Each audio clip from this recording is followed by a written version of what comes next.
तो पुण्यात्माओं, ये परम पिता परमात्मा, ये परम शक्ति, ये महान शक्ति, ये सर्वशक्तिमान सतगुरु रामपाल जी भगवान, ये आप और हमारी तरह दिखता जरूर हाड़मास का है, लेकिन ये हाड़मास के नहीं है। ये परमेश्वर हैं। ना सतगुरु जननी जने जाके माना बाप। दास बार बार कहता है, या तो संत रामपाल जी महाराज जी को सतगुरु कहना छोड़ दो, यदि आप उन्हें भगवान नहीं मानते हो, उनको प्रकट हुआ नहीं मानते हो, यदि आप उनके शरीर को हाड़मास का मानते हो, तो या तो आप उनको सतगुरु कहना छोड़ दो, क्योंकि सतगुरु कहलाने का वही अधिकारी है जो हाड़ मांस के शरीर से दूर है, जो माता पिता के गर्भ से नहीं आता है, जिसको माता जन्म नहीं देती है, क्योंकि वाणी परमात्मा की है और वाणी कभी झूठी नहीं हो सकती। वाणी अमर है। और वाणी क्या कह रही है? सतगुरु के विषय में क्या परिभाषित कर रही है? सतगुरु की परिभाषा बता रही है वाणी कि ना सतगुरु जननी जने, कि जो सतगुरु होगा वो मां से गर्भ से जन्म लेके नहीं आएगा, उसको माता जन्म नहीं देगी। ना सतगुरु जननी जने जाके माना बाप, और पिंड ब्रह्मंड से रहित है, ये हाड़मास के शरीर से दूर है परमात्मा। ना जहां तीनों ताप, उस लोक में रहता है जहां पे तीनों ताप नहीं है। तो या तो संत रामपाल जी महाराज जी को जितने भी भगत हैं वर्तमान में, या तो उनको सतगुरु कहना छोड़ दो, उनको बंदी छोड़ कहना छोड़ दो।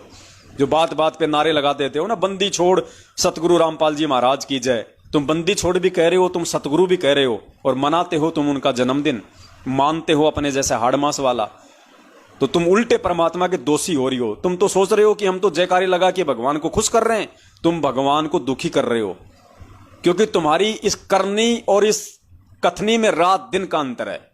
और परमात्मा कहते हैं कि भैया करनी तज कथनी कथ है, अज्ञानी दिन रात, और कुत्ते जो भौंकत फिरे सुनी सुनाई बात। ऐसे भक्तों को जो अपने गुरु को मानुष भी मानते हैं, अपने गुरु जी का जन्मदिन भी मनाते हैं, अपने गुरु जी को हाड़मास वाला भी मानते हैं, और फिर उसको बंदी छोड़ो और सतगुरु भी कहते हैं, ऐसे भक्तों की गिनती परमात्मा ने कुत्ते में की है, कुत्ते में।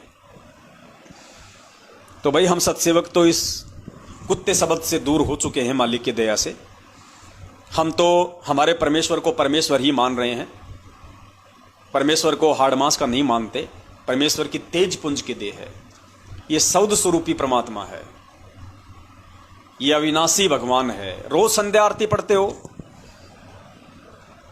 संध्या आरती के एंड में गुरु वंदना करते हो आप। अपने आत्माओं, परमपिता परमेश्वर सतगुरु रामपाल जी महाराज जी के आशीर्वाद से दास का परिवार जब भी संध्या आरती करता है, लास्ट में जो शब्द आता है, मेरे गुरुदेव भगवान, ये गुरु वंदना है। तो इस गुरु वंदना में हम सब लोग खड़े हो जाते हैं।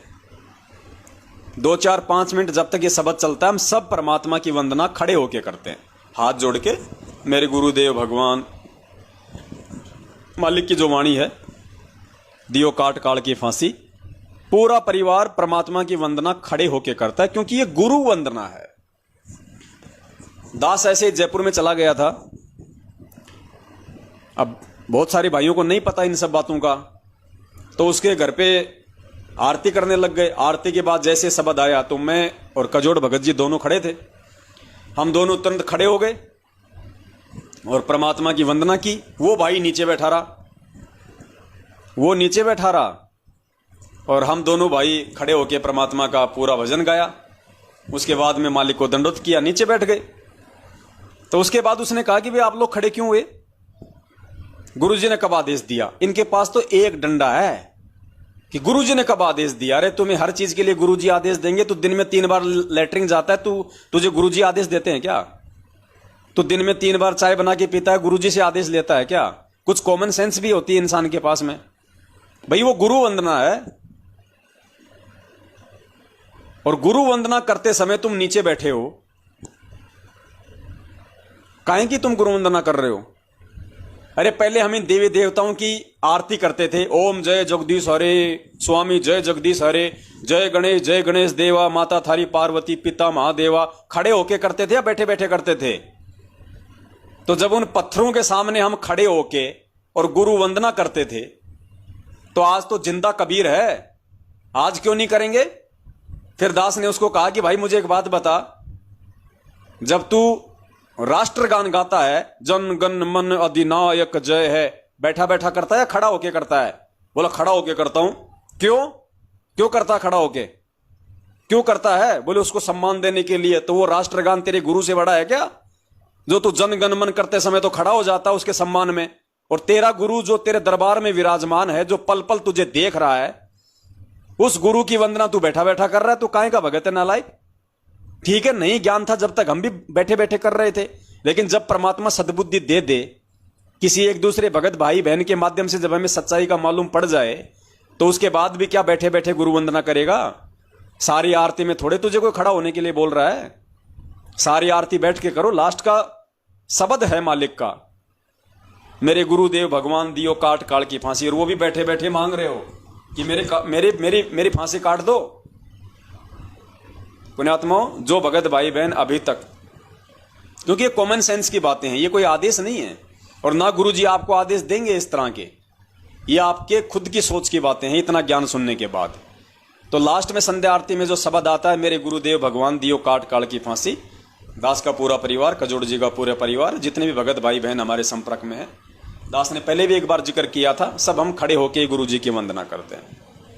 और दूसरा, हम जो सुबह का नित्य नियम करते हैं, नित्य नियम के लास्ट में जो शब्द आता है, गैबी ख्याल विशाल सतगुरु अचल दिगंबर थीर है, उस शब्द में भी हमने खड़ा होना है। वो भी परमेश्वर की वंदना है, गुरु वंदना है, उसमें भी हमने खड़ा होना है, गैबी ख्याल विशाल सतगुरु में। और उसका तो गुरुजी ने आदेश भी दे रखा है, गुरुजी ने सहमति भी दी हुई है।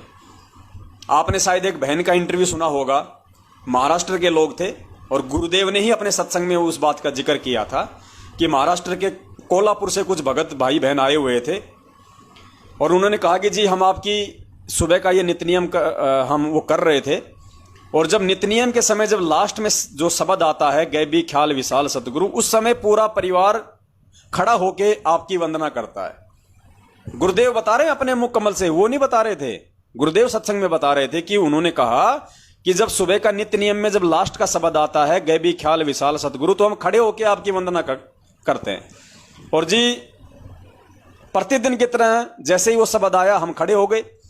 अचानक से हमारा जो सीडी था वो खराब हो गया, पता नहीं क्या हुआ, और एक जगह वो अटक गया, और जो कबीर जी की जो फोटो थी दाढ़ी मूंछ वाली, वो आपके चेहरे पे आके लग गई। यानी नीचे तो आपका शरीर ऐसे की ऐसे, और आपके चेहरे पे वो दाढ़ी मूंछ वाली फोटो आके लग गई। तो पुण्यात्माओं, गुरुदेव ने अपने मुख कमल से कहा कि जब वो शब्द आता था तो वो आत्माएं उसको खड़ा होके गाती हैं। अगर वो नहीं खड़ा होके गाने की है तो गुरुदेव जी उसको मना कर देते कि बच्चों आपने खड़ा होके नहीं गाना, वो शब्द बैठे बैठे गाना है। लेकिन गुरुदेव ने नहीं कहा, और उनकी बात को गुरुदेव ने सहमति दी, अपनी सहमति गुरुदेव ने प्रकट कर दी। तो उस आधार से, गुरुदेव के उस सत्संग रूपी सहमति के आधार से पूरा परिवार गैबी ख्याल के समय खड़ा होता है मालिक की वंदना में। चमत्कार दिखाते हैं, परमात्मा का सुनाते हैं। अभी चौथा दिन है। एक जो आपने पहले आपको बताया था कि कोल्हापुर के अंदर एक भक्त है हमारे, पूरा परिवार परमात्मा का नाम लिए हुए है, तो उसमें पीछे आपको बताया था कि वो पूरा परिवार उपदेश लिए हुए हमारा, और वो एक सीडी बना रखी है, दास ने सीडी, वीडियो सीडी में भर रखा है, नित्यनेम सुबह का।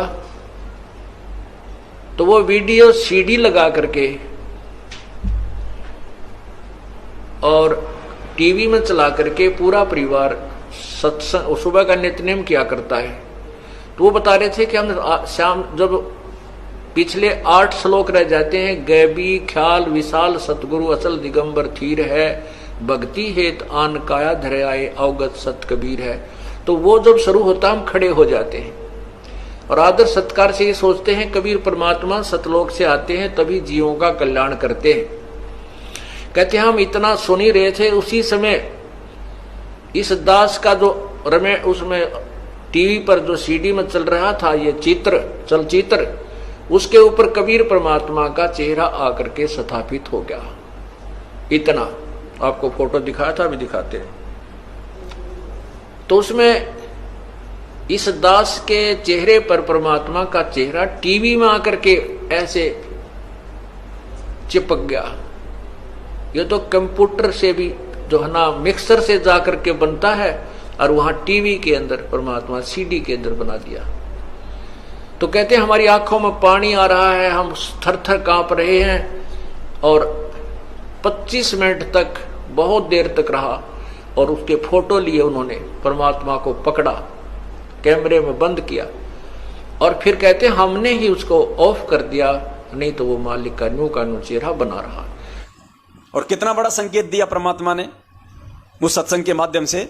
उन भक्तों ने कहा कि जी जब हमारी सीढ़ी अटक गई और आपके शरीर पे कबीर जी की फोटो आके लग गई, तो कितना बड़ा संकेत था संगत के लिए कि संत रामपाल जी महाराज जी के रूप में खुद कबीर परमात्मा है।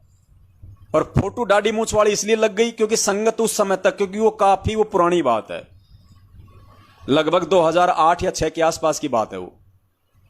तो उस समय दाढ़ी मूंछ वाले को ही लोग भगवान मानते थे, कबीर जी मानते थे, गुरु जी को तो संत मान रहे थे, अपना गुरु मानते थे। ये तो आज परमात्मा ने दया की है, जो साथ संगति के माध्यम से हम लोग जान पाए हैं कि गुरु कौन है, परमात्मा कौन है। इस भेद को आज परमात्मा ने मिटाया है। तो उस समय वो लोग दाढ़ी मूंछ वाली फोटो को ही कबीर जी मान रहे थे। तो परमात्मा ने उनकी उसी सोच आधार से, जिस फोटो को वो भगवान मान रहे थे, उसी फोटो को गुरुदेव के चेहरे के ऊपर सेट कर दिया। और फिर परमात्मा ने सत्संग में वो चित्र भी दिखाया। बोला जी हमने उसी समय अपने मोबाइल में वो चित्र खींच लिया, तो गुरुदेव ने सत्संग में वो फोटो भी दिखाई। और एक परमात्मा ने एक एग्जाम्पल बना दिया, एक परमात्मा ने सारी संगत के लिए एक वो सबूत बना दिया। हमें यह समझाया फिर परमात्मा ने कि पुण्यात्माओं, दास के रूप में परमात्मा है धरती पे, तुम मुझे रामपाल मत समझो, मुझे अपने जैसा मत समझो। पुण्यात्माओं, ऐसे ऐसे संकेत किए हुए हैं गुरु जी ने, क्योंकि वो आत्मा उस समय कबीर जी की फोटो को ही भगवान मानती थी। तो गुरु जी ने उसी फोटो को आधार बना के कहा कि वो परमात्मा ये साबित करना चाहता है कि मम संत मुझे जान मेरा ही स्वरूपम। अपने आप को छुपाते हुए गुरु जी ने कहा कि कबीर परमात्मा का यदि कोई संत है, उसको भी कबीर परमात्मा ही समझना चाहिए।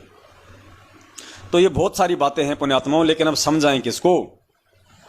अब सत्सेवक भाई बहन तो समझ चुके हैं, उनको तो कोई दिक्कत है नहीं किसी प्रकार की, उन पे तो दया है बंदी छोड़ की। उनको तो एडी से लेकर चोटी तक उनके तो शरीर की नस नस में समा गया है कि हमारे गुरुदेव ही परमेश्वर हैं, गुरु ही भगवान है। और जीते जी जब तक इस शरीर में प्राण है, गुरुदेव के वचन पे चलेंगे, गुरुदेव की मर्यादा में चलेंगे, गुरुदेव के वचन से दूर एक कदम भी नहीं चलेंगे, चाहे धरती इधर से उधर हो जाए। लेकिन समस्या उन भाई बहनों के सामने आ रही है जो आज भी काल प्रेरित हैं और मैनेजमेंट के पीछे अंधे होके चल रहे हैं, वो विचार नहीं करते। तो समझाने में हम लोग लगे हुए हैं गुरुदेव के आशीर्वाद से, और ऐसी बात नहीं है, समय आने पे वो भी समझेंगे। भगवान धरती पे है, इतनी सद्बुद्धि तो दे रखी परमात्मा ने, अगर उनको अपनी शरण में लिया है तो। लेकिन वही बात है भाई, एक